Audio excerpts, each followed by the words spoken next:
तो स्टूडेंट मैंने इलास्टोमर्स के बारे में मैं आपको बता रहा था कि ऐसे पॉलीमर्स जिनके मोनोमर मॉलिक्यूल्स के बीच में week force of attraction wander Waals force present हो और इसकी वजह से उस पॉलीमरिक चेन में इलास्टिसिटी प्रेजेंट हो। तो इलास्टिसिटी प्रेजेंट होने के कारण से इस पॉलीमर को इलास्टोमर्स कहते हैं। और जितने भी रबर्स हैं, all the rubbers are the example of elastomers. ऐसे पॉलीमर्स जिसमें वीक वांडर वाल फोर्स या weak force of attraction present होता हो और उसकी वजह से उसमें इलास्टिसिटी प्रेजेंट है, तो ऐसे पॉलीमर को हम लोग इलास्टोमर्स कहते हैं। And all the rubber are the example of elastomers. जैसे एग्जाम्पल के फॉर्म में अगर हम बात करें तो नेचुरल रबर, जिसका दूसरा नाम है पॉली आइसोप्रीन, बहुत इंपॉर्टेंट है, ये आपके एग्जाम में कई बार पूछा हुआ है। Natural rubber is also known as the polyisoprene. उसके बाद ब्यूना एस रबर, एक रबर का नाम है, आगे देखेंगे हम लोग। ब्यूना एस रबर, थर्ड है ब्यूना एन रबर, और फोर्थ है आपका सिंथेटिक रबर, ह्यूमन बीइंग के द्वारा लैब में बनाया हुआ रबर, जिसे हम लोग नियोप्रीन भी कहते हैं। Neoprene is the synthetic rubber but poly isoprene is the natural rubber.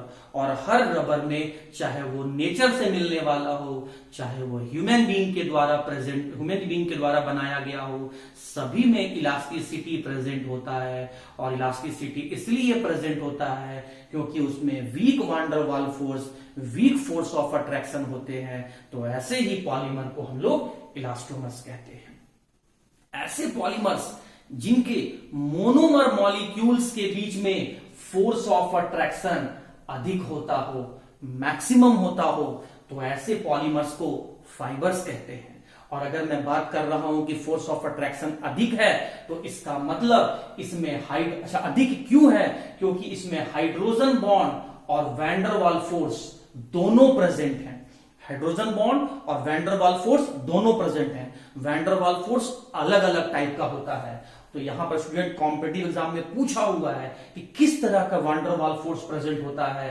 तो जो यहां पर वैंडर वाल फोर्स प्रेजेंट होता है वो है आपका dipole dipole, dipole dipole wander वाल फोर्स। डाइपोल डाइपोल वैंडर वाल फोर्स मतलब 5 डिफरेंट टाइप ऑफ वैंडर वाल फोर्स में से सबसे स्ट्रॉन्ग वैंडर वाल फोर्स डाइपोल डाइपोल वाला फोर्स होता है।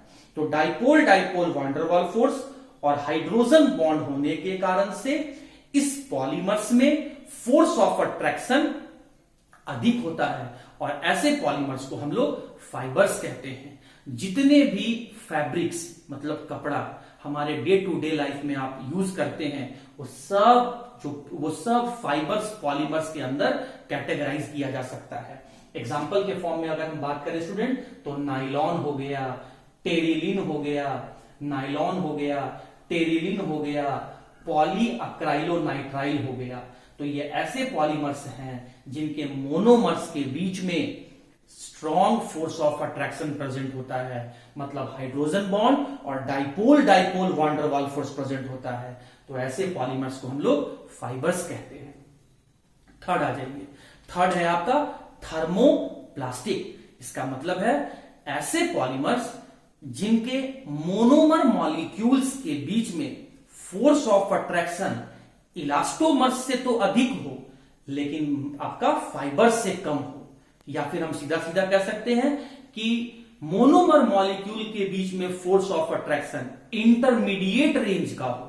तो इंटरमीडिएट रेंज मतलब क्या हुआ? मैक्सिमम और मिनिमम के बीच का रेंज। तो मैक्सिमम फोर्स ऑफ अट्रैक्शन कहां है? फाइबर्स में। मिनिमम फोर्स ऑफ अट्रैक्शन कहां है? इलास्टोमर्स में। तो इंटरमीडिएट रेंज वाला कहां होगा? थर्मोप्लास्टिक में। तो जब मोनोमर मॉलिक्यूल्स के बीच में फोर्स ऑफ अट्रैक्शन इलास्टोमर्स से अधिक हो लेकिन फाइबर्स से कम हो, तो ऐसे पॉलीमर को हम लोग थर्मोप्लास्टिक कहते हैं। और यहां पर कौन सा फोर्स प्रेजेंट है जिसकी वजह से मोनोमर के बीच में इंटरमीडिएट रेंज का फोर्स ऑफ अट्रैक्शन है? तो यहां जो फोर्स ऑफ अट्रैक्शन प्रेजेंट है वो है स्टूडेंट आपका वैंडर वाल फोर्स। तो अब ये पॉइंट आपको कंफ्यूजिंग लग रहा होगा कि वांडर वाल फोर्स तो यहां भी प्रेजेंट था, वांडर वाल फोर्स यहां भी प्रेजेंट है, तो वांडर वाल फोर्स यहां प्रेजेंट होने के कारण से तो यहां फोर्स ऑफ अट्रैक्शन मिनिमम हो गया, फिर यहां इंटरमीडिएट रेंज का कैसे हो गया? यहां पर जो वांडर वाल फोर्स प्रेजेंट होते हैं वो वांडर वाल फोर्स का नंबर यहां पर अधिक होता है, इनके कंपैरिजन में यहां मोर number of wander Waals force present होते हैं। इस number of wander Waals force, more number of wander Waals force present होने के कारण से यहां का जो मोनोमर मॉलिक्यूल के बीच में फोर्स ऑफ अट्रैक्शन है वो इलास्टोमर से ज्यादा हो जाता है, क्योंकि अगर नंबर्स बढ़ेगा तो उसके बीच में फोर्स ऑफ अट्रैक्शन भी बढ़ेगा, तो मोर number of wander Waals force होने के कारण से इलास्टोमर्स के कंपैरिजन में फोर्स ऑफ अट्रैक्शन यहां अधिक होता है, लेकिन फाइबर से कम होता है। तो ऐसे पॉलीमर्स को हम लोग थर्मोप्लास्टिक कहेंगे। मैं आगे देता हूं मोर number of wander Waals force. अच्छा, इसके एग्जाम्पल क्या क्या होंगे स्टूडेंट? तो जितने भी प्लास्टिक आप देख रहे हैं, सब सारे के सारे प्लास्टिक नहीं, इसमें जो आपके प्लास्टिक्स होंगे वो कौन कौन से प्लास्टिक्स हैं वो देख लेते हैं हम लोग। Polythene, polythene, polythene, polythene, polyethene. Poly क्यों नाम पड़ा? क्योंकि ये पॉलीमर्स है, इसीलिए पॉली लिखा गया है। किसका पॉलीमर है? इथीन का। आगे सब डिस्कस करेंगे हम लोग। Polythene, polyvinyl chloride, polypropylene, polypropylene, polypropylene, all are the example of thermoplastic, all are the example of thermoplastic। अब इसी 3 पॉइंट से एक क्वेश्चन फ्रेम करके एग्जामिनर आपसे पूछता है आपसे, और वो क्वेश्चन क्या है मैं अभी आपको डिस्कस करता हूं, बट पहले मैं 4th वाले सेगमेंट को खत्म कर लेता हूं। थर्मोसेटिंग पॉलीमर, ये भी एक तरह का प्लास्टिक ही है, मतलब इसमें भी जो फोर्स ऑफ अट्रैक्शन है, इसमें जो फोर्स ऑफ अट्रैक्शन है, इसमें जो फोर्स ऑफ अट्रैक्शन है वो फोर्स ऑफ अट्रैक्शन इन तीनों से अधिक है, इन तीनों से अधिक है। और यहां जो फोर्स ऑफ अट्रैक्शन प्रेजेंट होता है वो आपका स्ट्रॉन्ग कोवैलेंट बॉन्ड है, आपको ध्यान में रखना है, ये स्ट्रॉन्ग कोवैलेंट बॉन्ड है। पॉइंट 2 मिनट, यहां स्ट्रॉन्ग कोवैलेंट बॉन्ड प्रेजेंट होता है। अब ये एक तरह का प्लास्टिक ही है, लेकिन ये इस प्लास्टिक से डिफरेंट है, थर्मोप्लास्टिक से डिफरेंट है। अब डिफरेंस कैसे है ये सुन लो पहले। ऐसा प्लास्टिक जिसको हीट करने पर सॉफ्ट हो जाए और कूल करने पर हार्ड हो जाए, लेकिन वापस से हीट करने पर वो सॉफ्ट हो जाए, मतलब जिसको हीट करके सॉफ्ट किया जा सकता है, बार बार हीट करके सॉफ्ट किया जा सकता है, ऐसे प्लास्टिक को हम लोग थर्मोप्लास्टिक कह सकते हैं।